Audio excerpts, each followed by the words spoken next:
Hello. Hi. We burst onto the screen. Do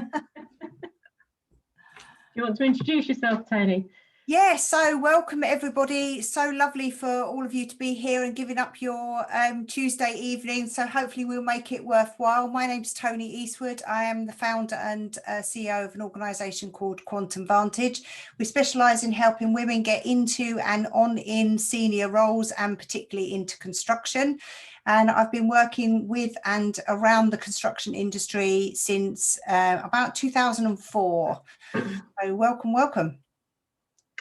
Hi, my name is Amanda Winder and I'm the Hub Coordinator for the Mayor's Construction Academy operating in South London and out of London South Bank University.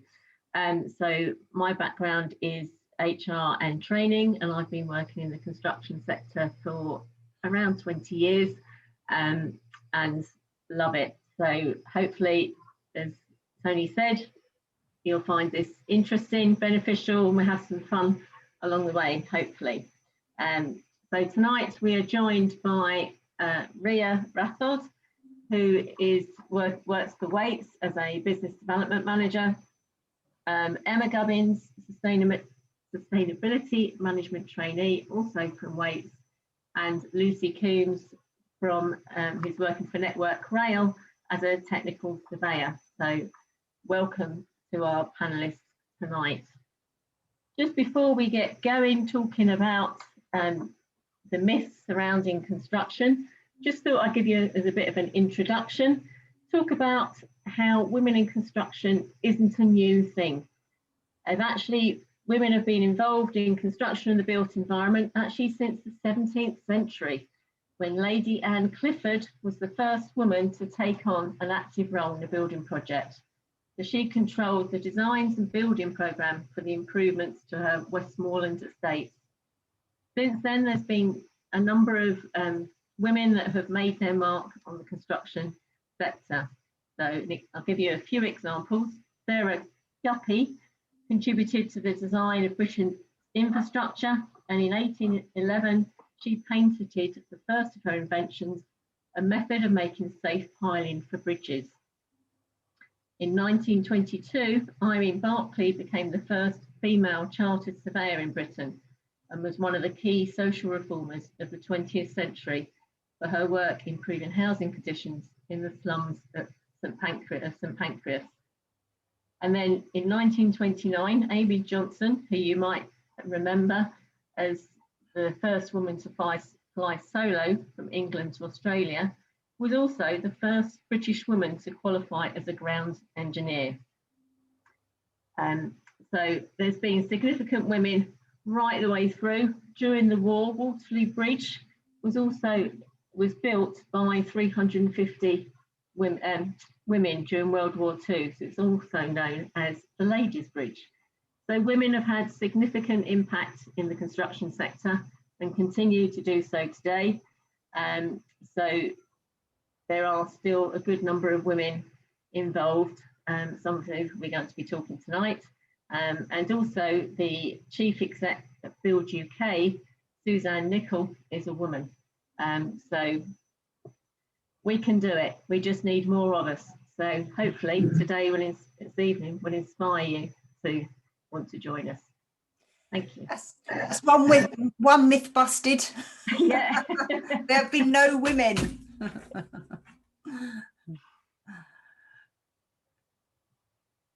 So Ria, Lucy and Emma, do you want to turn your cameras on now? Let me appear. Thank you for joining us. Do you each want to introduce yourselves? Just say a bit about your role. Ria first? Yeah, absolutely. So hi everyone, my name's Ria Rathod. I've worked in the construction industry for over 10 years now, been through the highs and the lows essentially of being a woman in the industry. So it's quite a topic which is close to my heart. And so I'm a business development manager for Waits. I've been doing the role for a few years now with a background of pre-construction. So I've essentially helping the customer to to provide them value and win work for Waits in the long term. Brilliant. Thank you, Ria.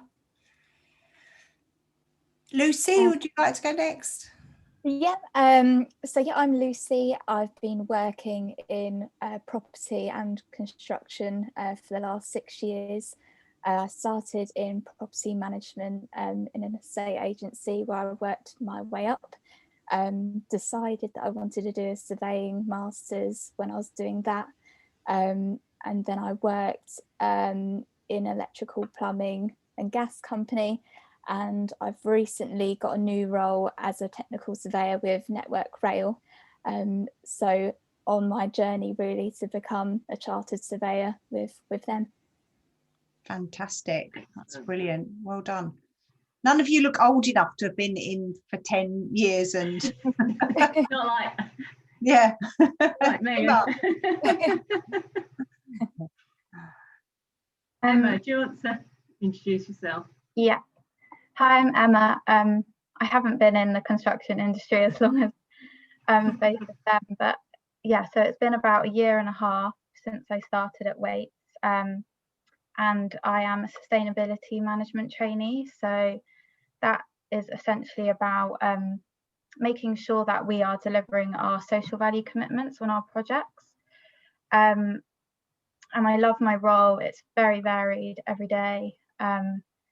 And yeah, I think it's so important to kind of attract women into this industry, as it is such an amazing industry and there's so many roles available, and so many kind of avenues to get into construction as well. So yeah, I'm very excited to be here today.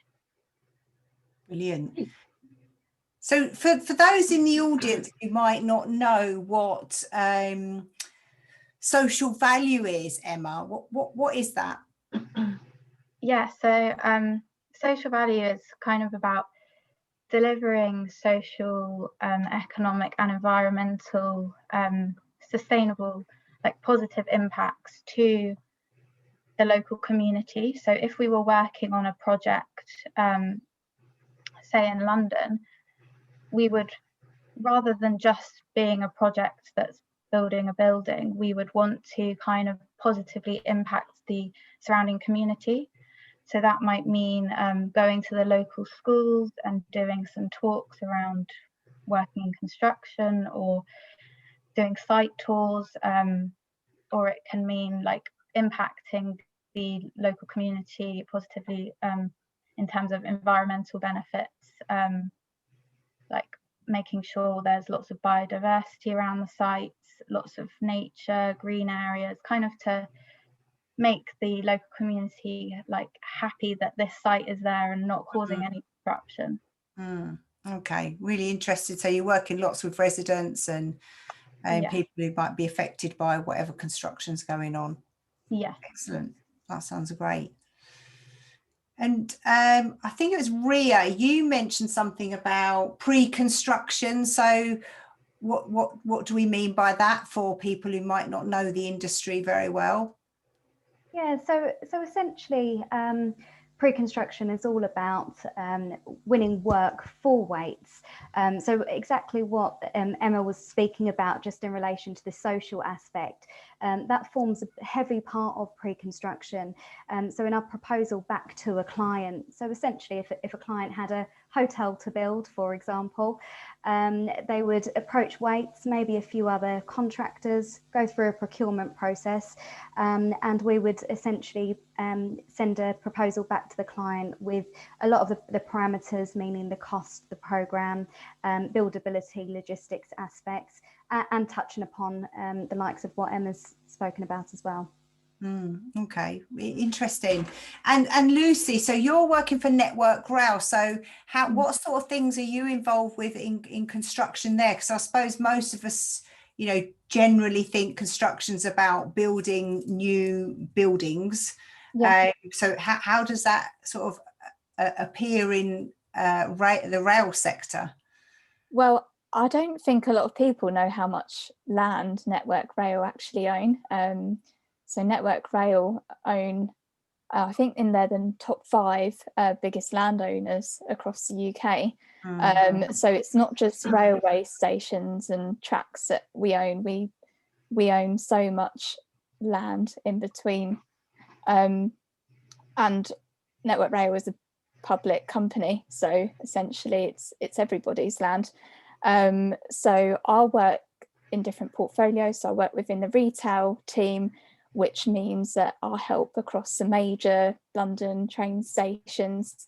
And then also there's a commercial portfolio, which means, yeah, all the bits of land, which can mean that there's small bits of land that we can use to give to tenants that can be used as office buildings, car parks. We even use bits of spare land to use as roadside advertising. So it can just be land. It doesn't even have to be doesn't even have to have a building on it. But yeah, there's a great variety, which I didn't realise before working for Network Rail. And we've got a whole property team. I work in construction and maintenance team, but yeah, the property department is huge in Network Rail. We bring in the most money out of everybody. So it's an important aspect of the company. Wow. Well, I suppose that's another myth that, you know, it's all about, you know, building sites and training depots. Yeah, I just shout out to the audience there. If you've got any questions, if you want to put to the panel, then just put them in the Q&A part of the Zoom, which is at the bottom of your screen, hopefully.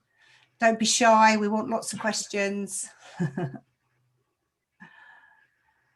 Amanda, did you have any questions for the panel? Yeah, I was going to ask Lucy, so you said your role is a technical surveyor. Some people in the audience, myself maybe included, might not know fully what that involves. Can you expand on what a typical day looks like as a technical surveyor? Yeah, sure. So yeah, technical surveyor I think is quite a unique name actually. Yeah. My aim is to be a surveyor really, so I'm doing an APC, which is an APC. It's called an assessment of professional competency. So it's just on the job training to become a chartered surveyor.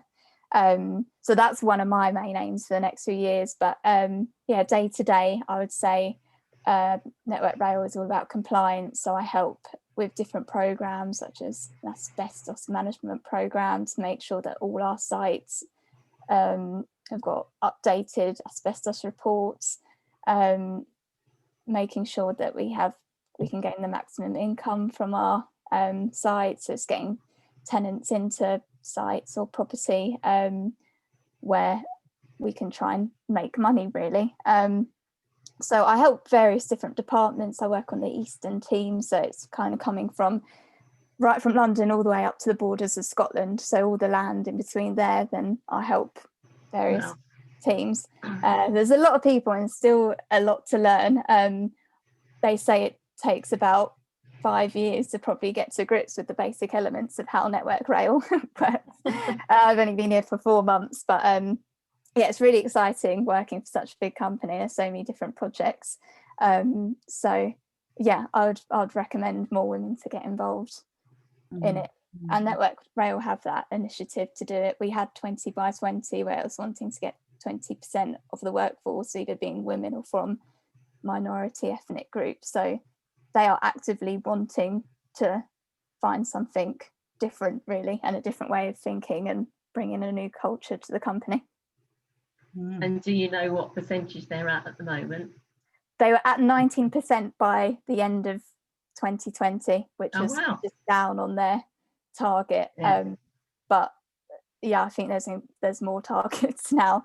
But yeah, they're wanting it to be 50-50 eventually, but it's just each step at a time to continue trying to get people to join really the industry and make them have a think about what they want to do, and that this is a route that a lot of women should go down because it's good and it's exciting. Excellent, thank you. Ria, am I right in thinking that Waits have a target for women in construction, or women Yes. within their business? Yeah, they do, and quite a similar target by we're looking at 50% coming up. Please don't ask me what the percentage is at the moment. I haven't got that to hand. But there, you know, I think the targets generally in construction, ideally, we would like to be 50-50, and I don't see why we can't do it. But I think the key challenge is women in more of the leadership positions. And that kind of, it scares a lot of women, I think, because there is a sense that women in professional roles might be the admin staff, might be, you know, not as professional in those leadership and managerial positions. And that needs to change, you know, and it only changes by people having, or women having the passion and drive to be able to be a part of the team. Absolutely. So kind of the myth is there aren't many women in construction, but I think, Lucy, you've just said, well, there's almost 1 in 5 in your company, and really, absolutely, it seems like there are less women at the top, but do you think that is actually real, or do you think that's a bit of a myth now? Because we see lots of women in senior positions. Do you see them around you in your companies? Yes, yeah, we are, with, you know, even myself being on a senior leadership team and on the board, and when I think about what was it like 5 years ago, I think a lot has changed in the past 5 years. And there is still a lot of growth. When I look at the boards above myself and even above that, I think the number of women are whittling down. You'll see 1 woman on the board, all essentially right at the top, no women at the board.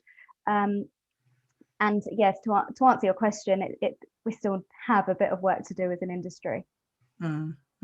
Okay. What are your thoughts on it, Emma?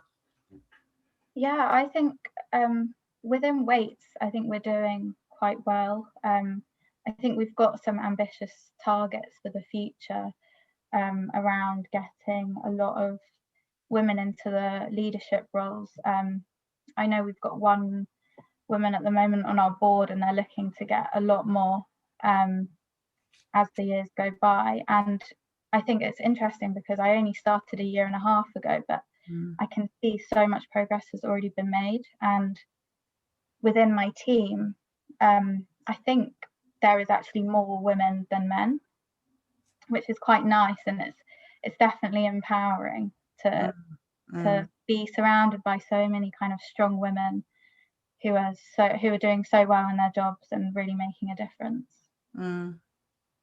What are the sort of things that inspired you all to get into construction? You know, what was it that made you think that that's where my career path lies? If Lucy, you want to do that one first? Yeah, so I did a geography degree and then kind of thought of all the lines of work I could go into from that, and I just thought property seemed appealing to me, so I went into an estate agency. And I just enjoyed, because as I was doing property management, we dealt with all the maintenance of the properties, and the biggest kind of projects we worked on were refurbishment jobs, and I liked talking to the clients, I liked talking to the contractors, and I liked seeing the end results, really. And I had a few colleagues who were doing a surveying masters as well, so I spoke to them, and I also had a look at LinkedIn and tried to find jobs that I thought I would enjoy in the future, and seeing what qualifications they had, and a lot of them had a surveying master's, so that's what I decided to do, because I just think that working in projects is really exciting, especially the large ones, because you can see something from right from the start to the end where you've actually made a difference, and yeah, you speak to so many people, you work with really good teams with a lot of experience. Well, you do it at Network Rail, and I just thought that seemed exciting, so that's how I got into it, really. And I think shows like Selling Sunsets, that's probably encouraged people to get into property and construction, that being glamorous. Yeah. But, you know, it's not so glamorous sometimes. I go in with my hard hat, I go in with my high vis, my steel cap boots. But it's so good to get out on site. And it's just not just the regular office job. You can go out and about as well. You meet different people. You learn so many different things. There's career progression.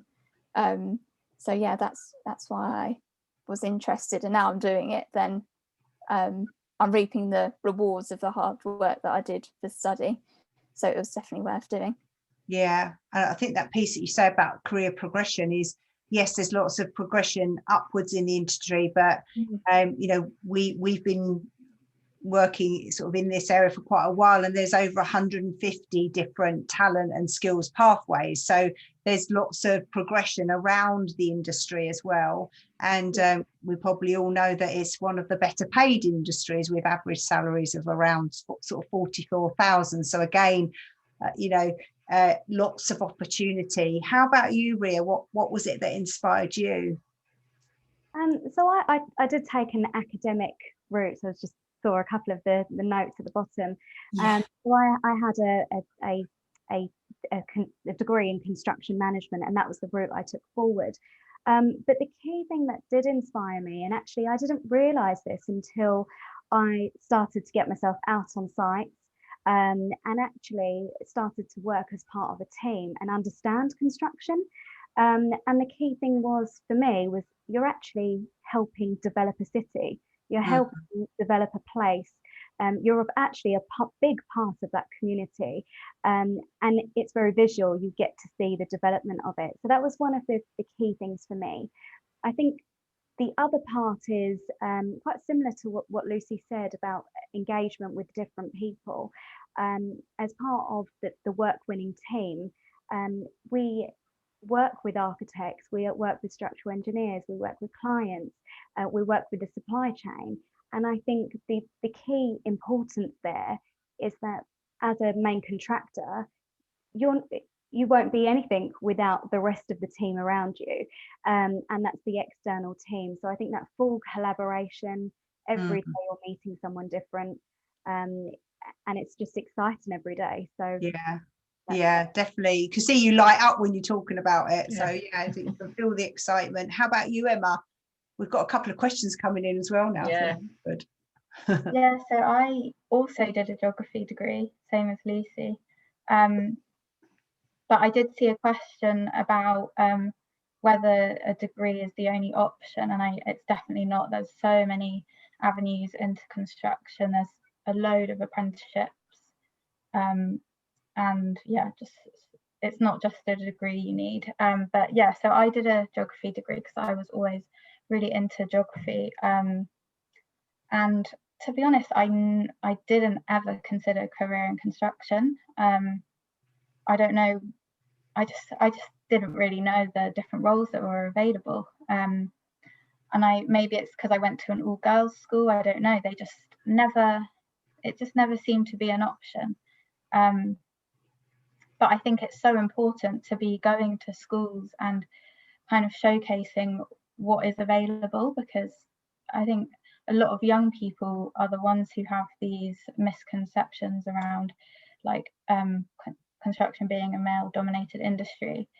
That's changing so much now. It's women are becoming more powerful, and I think it's so important to go to schools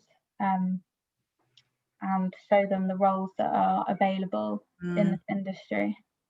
And I think that's one of the big myths, that construction is just for the boys, so to speak, and it isn't. I think women have great opportunities and can offer a lot to the industry. Sometimes I've been in meetings where, and this is going back a while, where I was maybe the only female, but I think we tend to think a bit differently, that we approach problems from a different angle to maybe the men. So by having women and men, you get greater diversity of thought and ideas, as well as diversity in the team. absolutely. So there's a couple of questions here that are quite similar. So Ruth's asking, you know, what's the best way to get into construction, especially later in her career? And someone else who, let me just check. Yeah, Dotun is saying, you know, how do you get into construction now? She's been looking and applying for jobs and training opportunities, but she doesn't seem to being able to get the right advice about how to do it. So if you'd perhaps each like to give Ruth and Dohan your suggestions for how do you get in? Well, I would say that if you're trying to get into construction late in your career, make sure that your career, your CV, encompasses as many transferable skills as possible that you can use within construction. In my experience, you need good problem solving skills in construction. So if you've had prior experience to that, I would just really adapt your CV to what job you're applying to, as well as your cover letter. Experience obviously helps. So even if you can get a little bit of work experience, which is harder at the moment, as a lot of us are working from home, but the construction industry is still going at the moment. There's still workers out there. So even emailing different companies, asking what's available, if they can provide any experience. You can do online training courses. There's a lot of entry-level jobs in construction. A lot of people in Network Rail don't have any kind of degree at all. Even the surveyors, you don't necessarily need a degree to get a surveying job. Like Emma said, there's also apprenticeships. And for myself doing the Masters in Surveying, I did an undergrad, but I also did the Masters because it's RICS accredited. And if you want to get into the surveying job, then what you'll need to do is get a RICS accredited degree, and then you can go on, do the APC, and then become a chartered surveyor. But it's not the only route. You don't have to have the degree to do it, but it's only if you want to be a chartered surveyor, then you either need a degree or you need 5 years of surveying experience beforehand.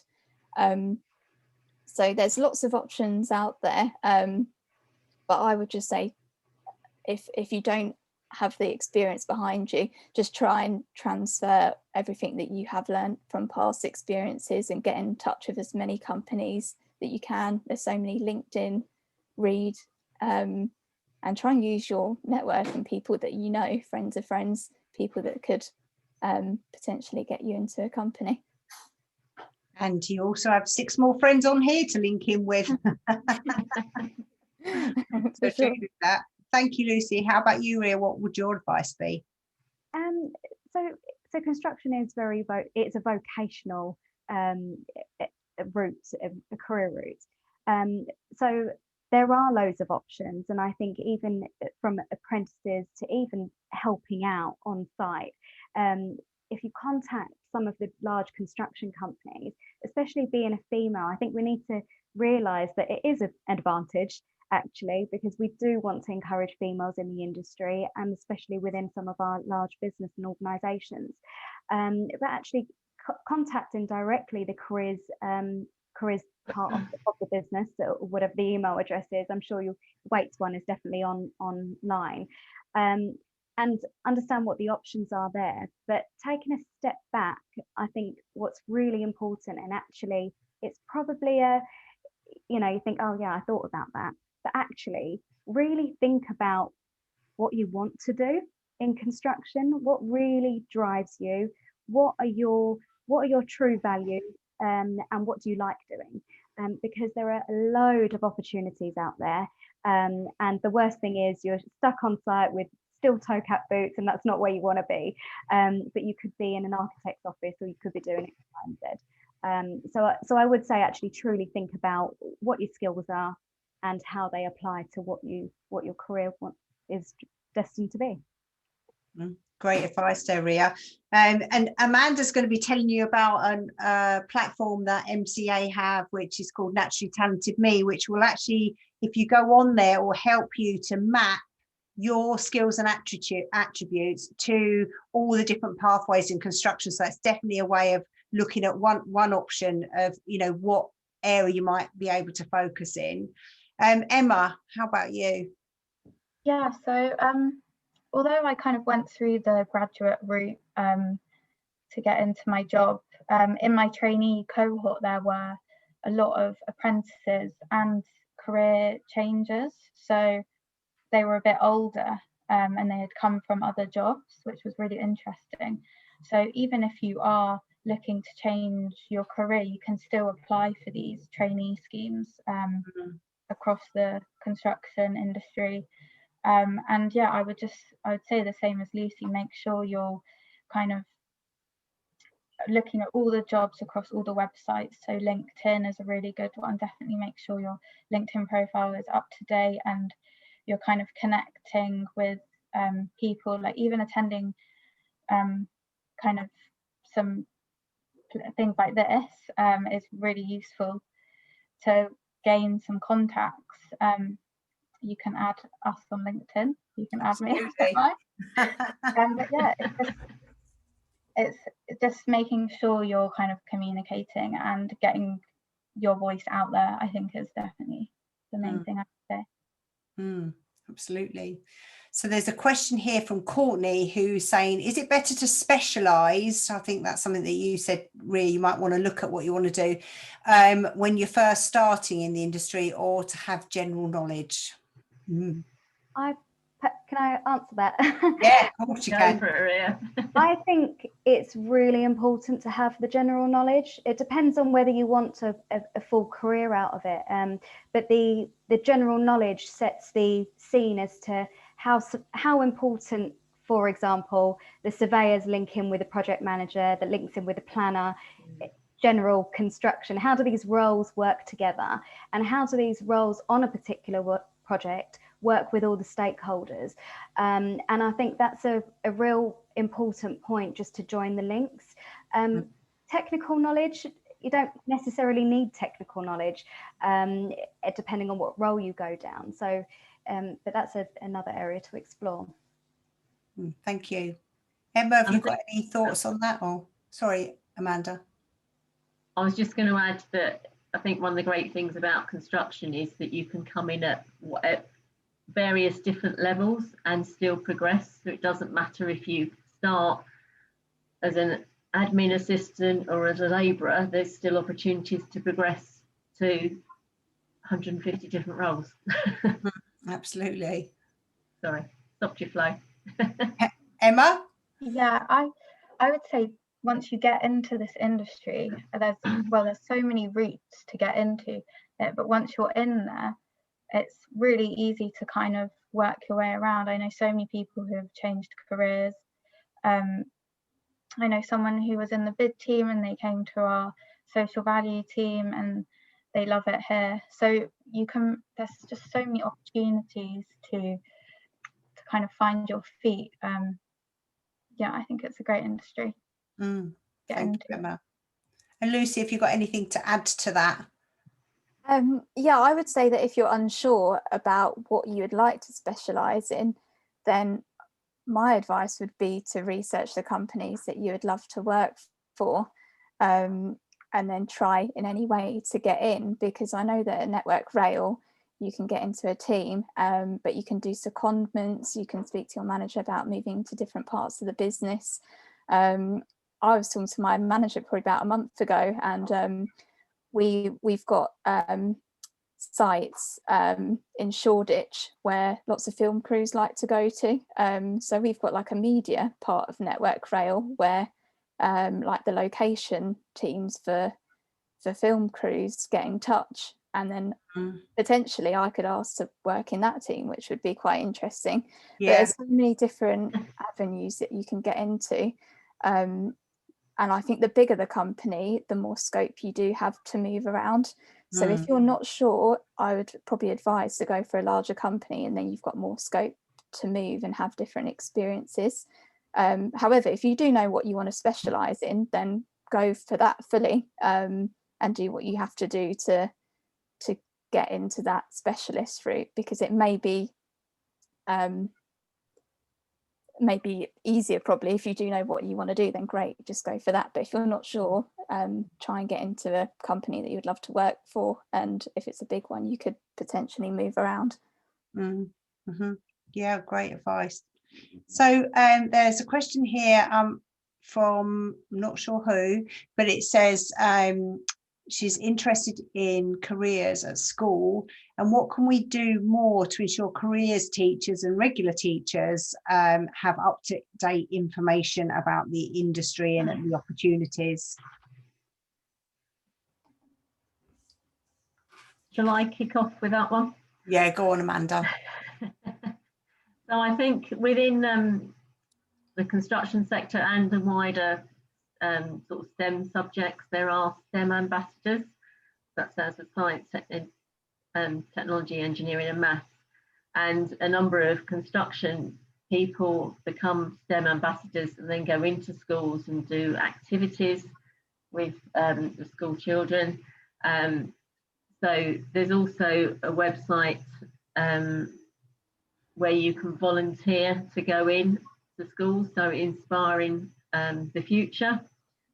So I've been a volunteer with Inspiring the Future for a number of years and going to schools to talk about careers in construction. So I think there's an onus on all of us within the sector to do our bit and promote our bit by going into schools, but also letting schools and colleges know of what resources are out there. So there is an excellent website called Go Construct, which has a lot of information about different roles within construction, the ways that you can get into different roles, etc. So that is a great website, and I'll put the link in the chat for people. So and they've got some great resources as well on that website for teachers. So either volunteers like us, when we're going into schools, can use those resources, or schools can use them themselves. So there are some great resources out there. We just need to promote it a bit more and dispel the myths about construction. So I think when I've contacted schools about coming in to talk about careers in construction, there is a tendency to say, oh, but it's for the less academic, but it can be, as can be proven by the people on our panel, it can be for academic and the less academic, and that's one of the great things about construction. So I think it's trying to change the perception in the public's eye about construction. It's not just all muddy boots. There are lots of technical professional careers that you can earn great money in. Yeah, and that whole piece about the technical side of the industry is growing massively, enormously, with things like BIM, building information management, the whole piece around digital twins. There's a whole new part of construction that is emerging, and also the fact that a lot of construction now is about constructing offsite and almost manufacturing. So there's just huge, on top of the 150 careers we all know about, there's lots of others like emerging. So it's about being in a place where you can shape that future. And even things like using drones. They're using drones in construction. So drone operators will be a common role. Yes, and that whole virtual reality piece, or adding to that. How about any of you? Have you got any sort of thoughts or advice, or do you do anything to go into schools and inspire young women? Yeah, so I've sorry, Emma. There you go. So yeah, I've done it in the past. So we actually partner up with some of the schools, and I actually think picking up the phone and seeing if there's a construction company local to see whether they can come in and do a talk is probably the first instance. But I know that Waits, especially with certain boroughs, we do have our partnership agreements where we do come in, speak to obviously the the school essentially, and the classes. But the other point that I just wanted to touch upon, which you were just speaking about, which is the revolution of construction actually, and the change. I think that's where the key area of actually the diversity, so bringing in the females, bringing in the younger generation, and that's where the thoughts come from, the views on technology and what we're doing with modular construction now, and what we're doing with some of these great inventions. That is through the fact that we're actually investing in our growing teams, and that's through diverse backgrounds. So I think that's a really valid point that you both raised. Yeah, brilliant. It's very exciting. I get excited. I've been watching drone footage, believe it or not, of the new Elon Musk mega or gigafactories that he's building in Berlin and China, and there's people flying drones around filming how fast he is building those enormous manufacturing plants. So yeah, there's loads on YouTube you can be putting on, if you're a teacher, there's loads of resources on YouTube that you can find on all of this stuff. So even if you don't know anyone, you can find some stuff to show the children in the school. And yeah, I find it very exciting, so I'm sure the kids will. Yeah. How about Emma or Lucy, if you've got any?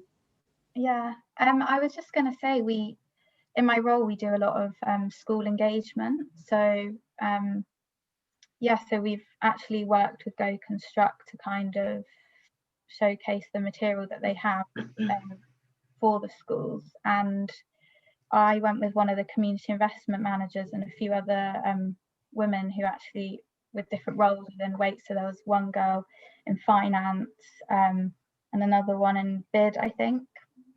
And we actually went to this school, which was local to the community investment managers project, and we did a assembly about kind of busting myths in construction and all the different roles. And then we did individual classes. So I did 2 geography lessons, and then the finance people did a maths lesson, but kind of related it to construction. So construction companies are doing a lot there. They want people to get involved. They want school children to know about the industry. So if the school can go to the construction industry if they're struggling, and I'm sure something will happen out of it. But yeah, they're definitely, they want engagement. Absolutely. Lucy? Well, I know at Network Rail we do work experience, so 16, 17, 18-year-old children can come and work with us for a week or 2, and as we've got different offices across the country, then it's quite accessible to people from lots of different areas. I'm not so sure about what schools are doing to encourage it, but I agree with the girls that there is that the industry has a calling for more women to get into the industry, and I think we're taking steps to get a more 50-50 balance. Perfect. That sounds great. So we do have another question, but I'm not sure if Dotan, I don't know if it's kind of what you asked before about she's been trying to get into the industry. She's got a background in estate management with 4 years experience, mainly customer focused delivery. So I do think we did answer that, but it's about trying to get on training. So there is lots of training available. I'm not sure where you're based, Dotan. So I know we are running a project sort of in partnership with one of the other construction companies, Breyer Group, and MCA, particularly to help women who are transferring their skills into the industry. So we give you a really great background into all the technical and management roles, and then link you into organisations like Breyer and Waits, at an appropriate level. And it goes back to what Ria said, we help you think about what it is that you really want to do and where your skills lie, so that we can then match that in. But it really depends where you live. But I think there's, there are lots of you know, get into construction courses and programs across various colleges and training providers. So it might be worth just having a bit of a search around, and we'll also, you know, let everyone know about what we've got available that we know of, certainly. So hopefully that helps you. I'll just add to that. Yeah. In that I've put my email address. She's in the Lewisham. chat box. Oh, okay. So if you want to email me, and then I can, probably easier to have a one-to-one chat offline. Yeah. So email me and we can organise that. So we've got 10 minutes to go. So I was just thinking it might be nice to just hear from you each. It's like, you know, what one piece of advice would you give to someone thinking about, you know, coming into the industry sort of at a young age, or, you know, transferring their skills across? What would you advise them to do, or what sort of nugget would you give them? I would just say keep going with applications to do something, because I actually come from the same background, because I'm from Lewisham. And it can happen. Well, I worked in block management as well, so we've actually come from a bit of a similar background, and it took me a lot of applications to get the final job I wanted. So you've just got to keep being persistent with it, and keep adapting your CV and cover letter to suit each job you want to go for, and keep and try and get as much experience you can through online courses, or actually doing any kind of course to help getting into the industry. But I just think it's persistency and consistency. So just not give up if you want to try and get into an industry. Even calling companies you want to work for, and emailing like we've discussed before, but just keep on going, because eventually you're going to get that one good interview where the manager or whoever's interviewing likes you and takes you on. So it only takes one person to get you into a company, and once you're into a company, then you can really settle down and it's much easier. So yeah, just keep going really, and try and get as much experience you can. I think one of the things that is probably another little myth really is that there's all these big companies. Obviously you guys, your companies' names, we know who they are, but there are thousands of small and medium-sized businesses, some of whom run by women in the industry. So yeah, use LinkedIn, use, you know, local directories on the internet to try and find local companies and small companies, because equally, you know, small businesses are looking for talent just as much as large businesses, and there are, you know, small businesses tend to employ a lot more people around you know, any industry actually. The large ones are large, but there aren't so many of them. So, you know, don't just look at the big boys and girls. Emma, how about you? What would your advice, your nugget be? I would say try and get as many contacts as possible. Just keep speaking to people in the industry.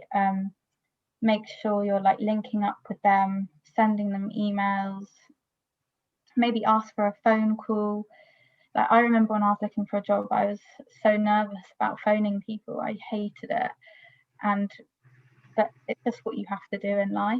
And once you've done one, it's so much easier.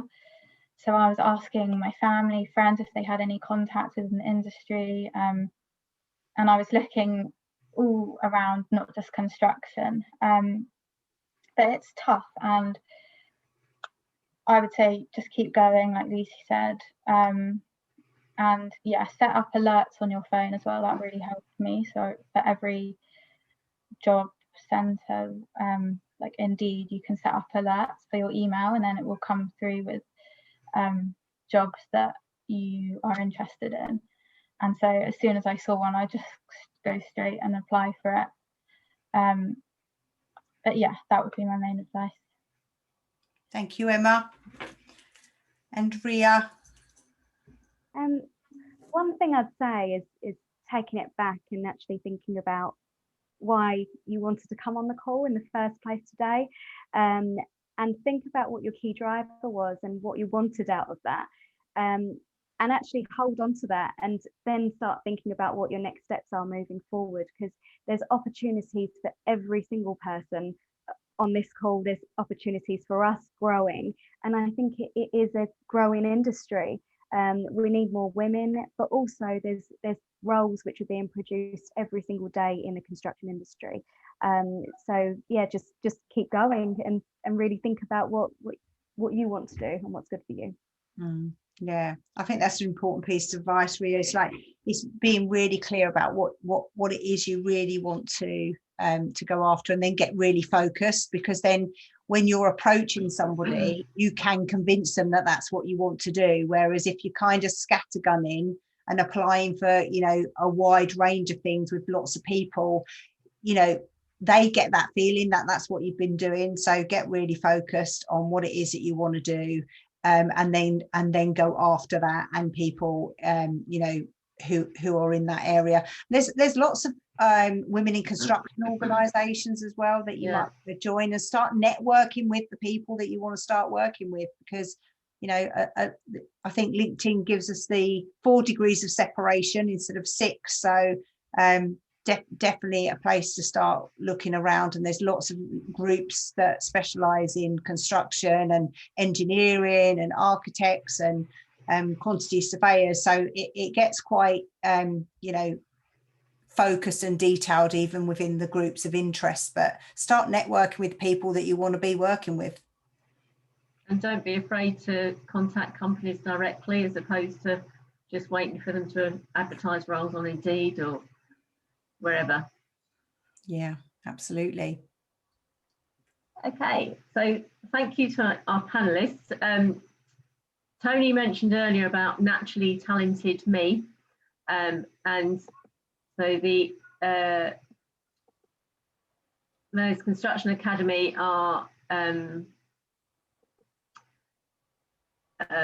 sorry, just go to this slideshow, are partnering with Naturally Talented Me. So it's a new way of companies recruiting, and a new way of you selling yourself. So this slide shows you a bit about it. So does your career journey feel like a roll of the dice? Are you not sure where you're going to go next? So this asks, Naturally Talented Me asks you questions about your hobbies, and from that, it can identify what your natural talents are. So you might know some of your talents, some of your transferable skills that you have, but by doing your profile on Naturally Talented Me, you might be surprised and think, oh, I didn't know that about me. And so it can identify your natural talents. You can develop your online portfolio. You can upload videos, you have photos, so it is more interactive than your traditional CV. And then you can get auto matched to a whole new world of career options, as it says there. So we're obviously interested in construction. We want you to come into construction, but Naturally Talented Me isn't just construction specific. So go on, have a look, have some fun by going onto it. If you go onto the website there, where naturallytalentedme.com/industry/construction, so that will take you to the MCA page of Naturally Talented Me. So we've got various roles that are listed there, so you can see how your skills might match to that. There's also sources of information, some videos of some apprentices that have doing degree apprenticeships or trade apprenticeships. So it's a good source of information. So please do go on, have a look, and see where you get matched to. So hopefully this evening has helped you find out more about construction. Hopefully we've dispelled some of the myths.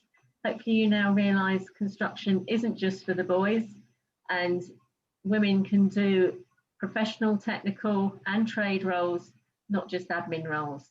So hopefully we've inspired you. But if you want to find out more, please feel free to contact us. I've put my email address in the chat.